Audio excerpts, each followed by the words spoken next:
પોરબંદરની બંગડી બજારમાં રોડ પર હરતી ફરતી રેકડી, નાની દુકાનો પાસે લારીઓ અને દુકાનો બહાર ડિસ્પ્લે માટે નડતર થાય તે રીતે ટાંગણી કરવામાં આવતી હોવાથી ટ્રાફિકની સમસ્યા સર્જાતી હતી. પોરબંદર ચેમ્બર ઓફ કોમર્સના પ્રમુખ જિગ્નેશ કારિયાએ એસપી પાલિકાને લેખિતમાં ફરિયાદ કરી હતી, જેને પગલે ટ્રાફિક પોલીસ અને પાલિકા દ્વારા સુદામા ચોક પાસેથી ચેકિંગ કરવામાં આવ્યું હતું. રોડ પર રાખેલ રેકડીઓ, રિક્ષાઓ દૂર કરવામાં આવી હતી અને સફેદ કલરના પટ્ટા બનાવી લારીઓ અને રિક્ષા પટ્ટા બહાર નહીં રાખવા તાકીદ કરી હતી. તેમજ બંગડી બજારમાં નાની દુકાનો બહાર ટેબલ, લારીઓ રાખી નડતરરૂપ ટાંગણીઓને દૂર કરાવી હતી અને આવી રીતે ટ્રાફિકની નડતર થાય તે રીતે ટાંગણીઓ અને ટેબલો નહીં રાખવા સૂચના આપી હતી. તંત્રની આવી કામગીરીને વેપારીઓએ આવકાર્યો હતો. આ વિસ્તારમાં અમુક કિસ્સાઓ દ્વારા રેકડી દ્વારા ખૂબ દબાણ કરવામાં આવતું હતું. એ અંગેની અમારા વેપારીઓની ફરિયાદ હતી અને એ અંગે જે કઈ ઇસમો હતા એમને વેપારી દ્વારા રજૂઆત કરવામાં આવી કે તમારું વધુ પડતું નડતરરૂપ છે, ખૂબ પડદા અને રેકડીઓ નડતરરૂપ થતી હતી એને રજૂઆત કરવામાં આવી, છતાં એમના દ્વારા કોઈ ઉકેલ આવ્યો નહીં.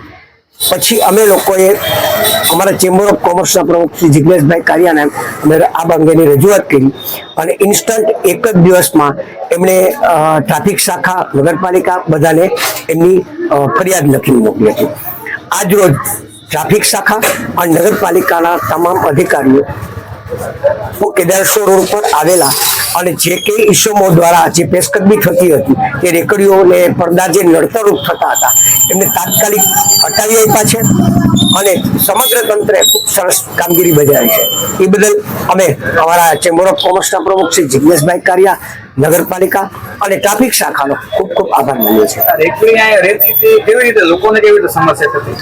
રેકડી એક કોર્નર ઉપર છે, અશોક વસ્ત્ર મંડળનું જૂનું બિલ્ડિંગ છે, ત્યાં દુકાનો નાની નાની બનાવવામાં આવી છે. નાની દુકાનોની આગળ રેકડી રાખી અને વેપાર કરે છે, એટલે એના કારણે જે ટ્રાફિક સમસ્યા કારણ કે કોર્નર પીસ છે, કોર્નરના કારણે વળાંકમાં પણ થાય છે અને પાછળની દુકાનો બધી દબાઈ છે.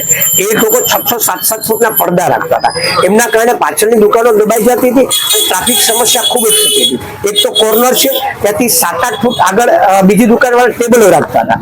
એ બધાની ખૂબ સમસ્યાઓ હતી. અગાઉ પણ અમે લોકોએ એમને કીધેલું અને અમારા ટ્રાફિકના અહીંના જે પોરબંદર કેડેશોના ભાવનાબેન છે એમણે પણ એને સૂચના આપેલી, પણ ફરીથી પાછું એમને થઈ ગયેલું અને આ વખતે પણ અમે એમને ફરીથી કીધેલું કે ભાઈ આ તમારી જે નડતરરૂપ થાય છે એ કાઢી લો, પરંતુ એ લોકોએ એ વસ્તુનો સહકાર ન આપ્યો. માટે એમ ના છૂટકે ફરિયાદ કરવી પડી અને ફરિયાદના અંતે બધાનું અત્યારે હાલ પૂરતું તો બધે સૌનું ખેંચવી લીધેલ છે. હાલ કોઈ સમસ્યા રહી નથી. ભવિષ્યમાં ફરીથી આવું ન થાય એમના અમે તંત્રને એવી વિનંતી કરીએ છીએ કે ટ્રાફિક શાખાવાળા આ રોડ પર આટા મારે અને જે રેકડીઓનો ખૂબ ત્રાસ છે, સાંજના સમયે 7 વાગ્યા પછી 8 વાગ્યા પછી ટ્રાફિક વાળા વહી જાય છે, પછી ધાણી વાળા, ફ્રૂટ વાળા એટલા બધા રેકડીઓ વાળા દુકાનો રાખીને વેપાર કરે છે કે એમને કોઈ પૂછવાનું કે કહેવાનું જ નથી, કારણ કે ટ્રાફિક શાખા વાળા 8 વાગ્યા પછી હોતા નથી. એના કારણે અમારી સમસ્યા કાયમી રહે છે.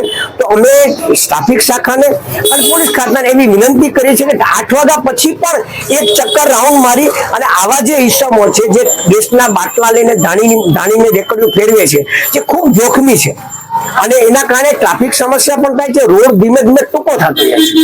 આ લોકો જે બાકડાને રેકડીને રાખે છે એના કારણે દુકાનો આગળ આવી છે, એના કારણે બાકડાને રેકડી રાખે છે, બધા રોડ હાવ ટૂંકો છે, ટ્રાફિક સમસ્યા પણ થાય છે અને બહેનોને પણ તકલીફ ખૂબ પડે છે.